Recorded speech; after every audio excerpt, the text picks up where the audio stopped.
Good afternoon, everyone. I am working on making a book, and I just thought, I'm partway into it. I should probably make a video, right? So you're going to hear my birds in the background. You're probably going to hear my dogs, and I may even yell at them because it's a thing that we're going through.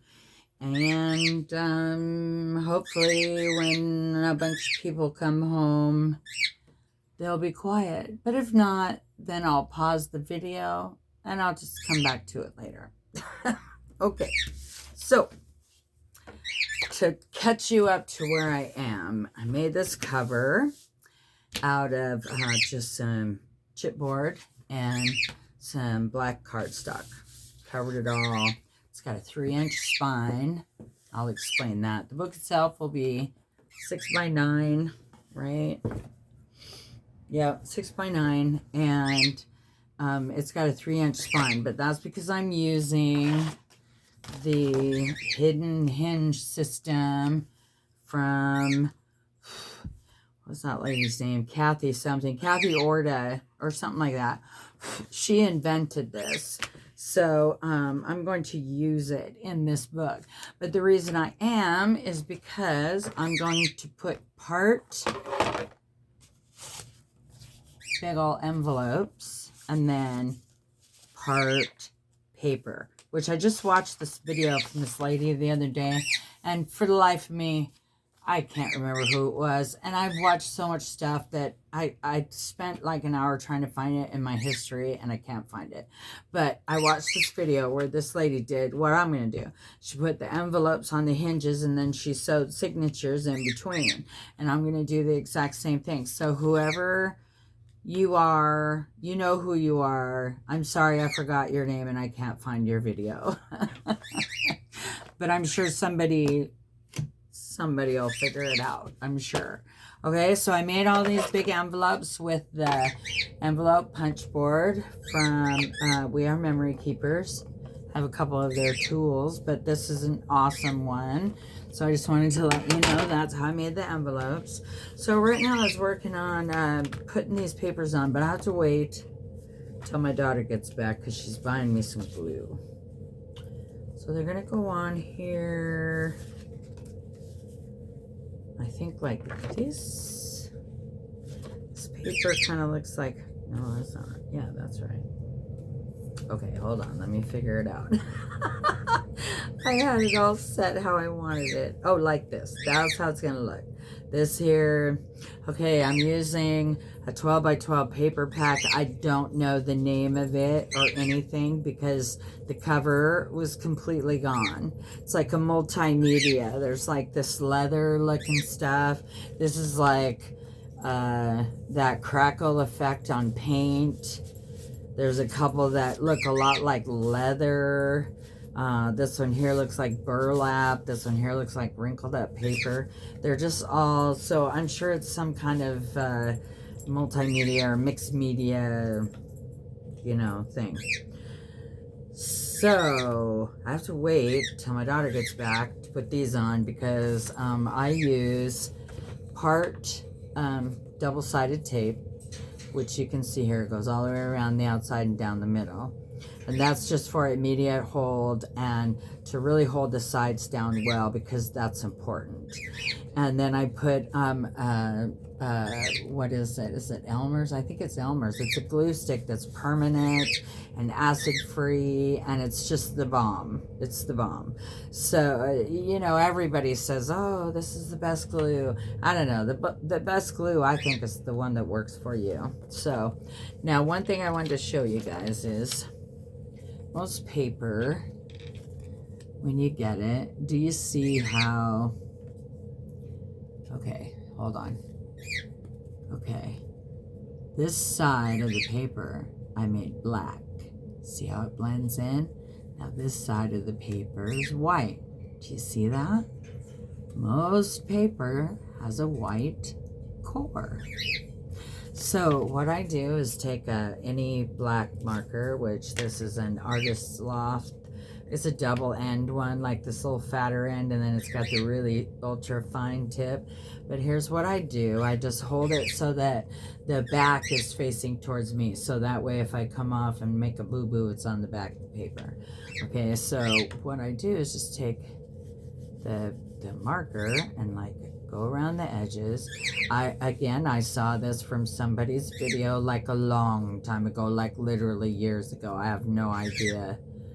I have no, if you people are watching and you know who you are, then comment so I can tell everybody your name.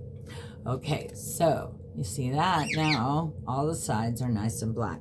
So when I put this down on some black paper, like so, you know, you can't see the edges, right? It makes it look way prettier. Okay, so I will put, this is the cover papers. The inside papers are just going to be black. And just like the cover paper, I covered black. And then these two things are all that's left of this 12 by 12 sheet. It was a square and I cut it in half. And I'm going to do like a little tuck spot on the inside of the cover.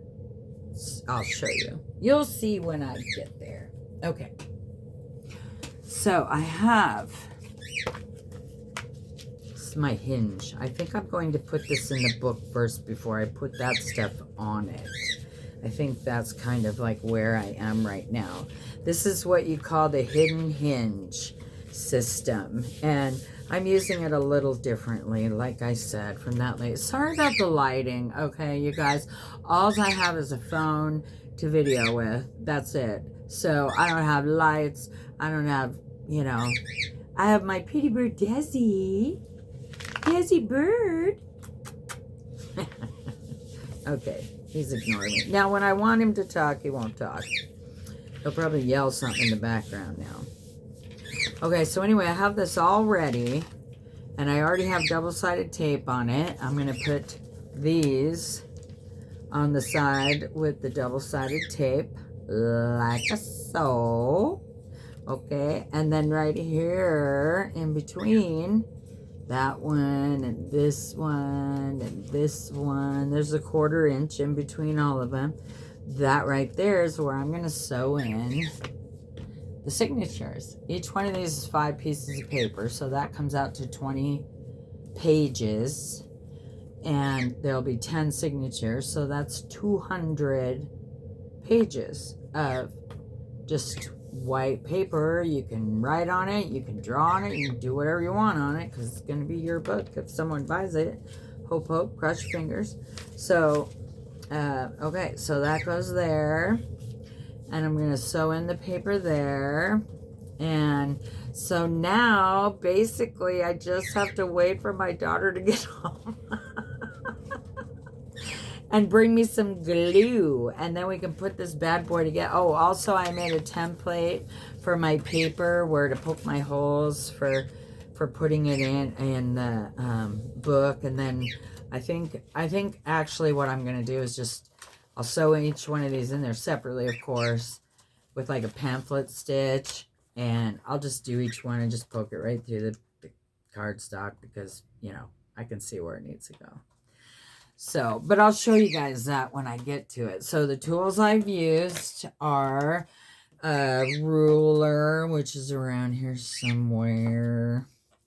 I'm collecting everything up here. Okay, I got this little awl, which works great for someone like me that has arthritis in your hands. This one works really good for poking holes because it's just so big. So just so you know, I got double-sided tape. This is, both of these are bone folders. This one comes out of the We Are Memory Keepers, the Works tool, which I have, and I was just using a little while ago, so that's why I have that. This is just one that I got from Wish for, like, you know, free and $1 shipping or something, you know, Wish. My pencil, of course.